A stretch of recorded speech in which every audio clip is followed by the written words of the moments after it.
Галимҗан Ибраһимов. Кар ява. Таңнан башланган кар туктамады, яуды да яуды.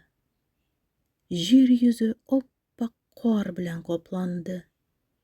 Киң яланнар, биек таулар, урманнар, болыннар һәммәсе карның үзенә бер яңа матурлыгы белән түшәлеп агардылар. Агачларның ботаклары яңа, йомшак, ак мамыкларга төренде. Калын-калын болытлар үз авырлыкларын үзләре күтәрә алмыйча түбәнгә таба салына башладылар.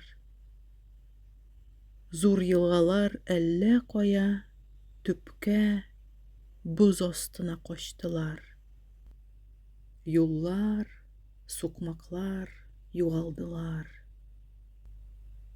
Өйләрнең, абзарларның, ындырларга тезелгән кибәннәрнең түбәләре һәммәсе карга күмелделәр.